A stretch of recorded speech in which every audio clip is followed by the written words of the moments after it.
Hello दोस्तों, गेल India के बारे में बात करेंगे। फेब्रुवरी 3 तारीख आपको नोट करके रखना है, जिस दिन गेल इंडिया के अक्टूबर से दिसंबर 3 महीनों के रिजल्ट्स आने वाले हैं। यहाँ क्या इंपॉर्टेंट चीजें देखनी है, क्या बिजनेस में गेल का जो इंपॉर्टेंट पैरामीटर्स हैं वो सबको दोस्तों इस वीडियो में हम डिटेल में डिस्कस करने वाले हैं।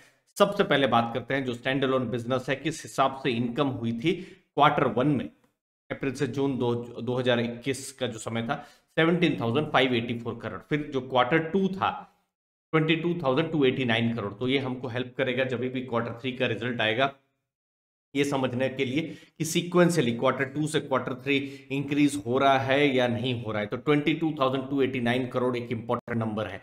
अगर पूरा 2020-21 की बात करें तो पूरे फाइनेंशियल ईयर में तो 58,742 करोड़ की इनकम गेल इंडिया ने की थी।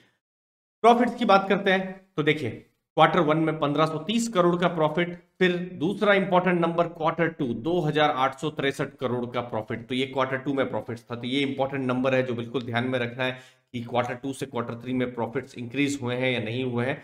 लेकिन अगर आप देखें दोनों क्वार्टर के ही अगर आप देख रहे हैं तो 4300 करोड़ के आसपास का प्रॉफिट हो जा रहा है। लेकिन पूरा फाइनेंशियल ईयर 21 में 4900 करोड़ के पास प्रॉफिट था। तो दो क्वार्टर में ही 2020-21 के आसपास का प्रॉफिट्स आ गया था। हाँ, ये बात बिल्कुल है क्योंकि 2020-21 पूरा डिस्ट्रप्शन वाला साल था, तो एक तरीके से कंपेयर करना भी बहुत सही नहीं रहेगा। लेकिन Q3 में किस हिसाब से प्रॉफिट आ रहा है वो बहुत ही इंपॉर्टेंट रहेगा कि गेल इंडिया का किस हिसाब से ग्रोथ हो रहा है। अब यहां पर गेल इंडिया के बारे में हम थोड़ा समझते हैं। देखिए, जब हम गैस की बात करते हैं, नेचुरल गैस के ट्रांसमिशन, नेचुरल गैस के मार्केटिंग, तो वहां पर गेल इंडिया डोमिनेंट प्लेयर है। 70% मार्केट शेयर है। गैस की पाइपलाइन, जो बड़ी जो पाइपलाइन है, 70% पाइपलाइन उनके पास में है। Natural gas transmission, natural gas marketing, वहां पर गेल इंडिया एक एक तरीके से आप अगर फ्यूचर में अगर आप देख रहे हैं कि नेचुरल गैस की डिमांड बढ़ेगी तो कहीं ना कहीं गेल इंडिया आएगा। अब देखिए, अगर आप इंडिया की बात करें तो गवर्नमेंट का फोकस है कि नेचुरल गैस को एनर्जी मिक्स में, क्योंकि एनर्जी मिक्स में बहुत सारी चीजें आ गई, तेल आ गया, गैस आ गया, सब चीजें, रिन्यूएबल्स आ गया, सब कुछ आ गया। तो अभी 6.5% के आसपास है।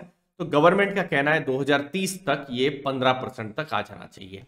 गवर्नमेंट का रिन्यूएबल में भी फोकस है, लेकिन गैस में भी फोकस है। तो कहीं ना कहीं गैस की डिमांड बढ़ेगी तो गेल इंडिया वहां पर इक्वेशन में जरूर आएगा।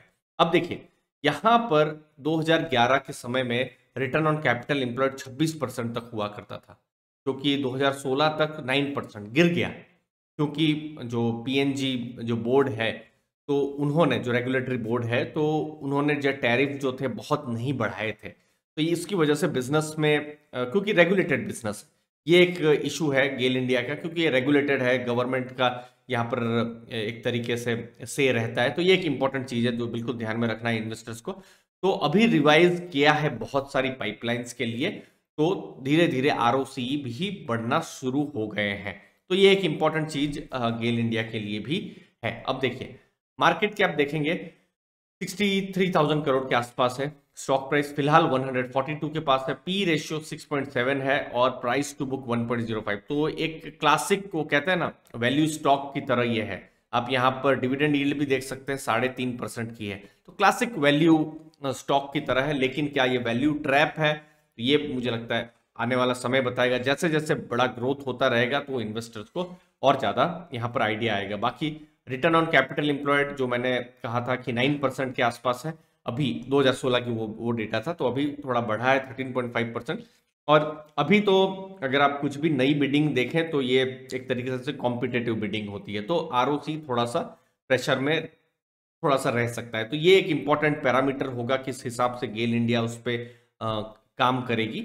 ओवरऑल डेट टू इक्विटी बहुत ज्यादा नहीं है, 0.13 है। और मैंने रेटिंग भी देखी थी, बहुत ही स्ट्रांग रेटिंग है। इनफैक्ट जो पुराने डेटा रेटिंग की रिपोर्ट से ही मैं लाया हुआ था।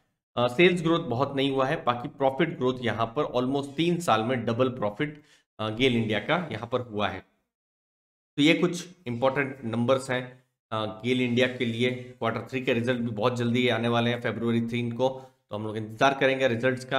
आप भी अपने व्यूज जरूर बताइए कमेंट सेक्शन में। धन्यवाद आपके टाइम के लिए। Thank you very much.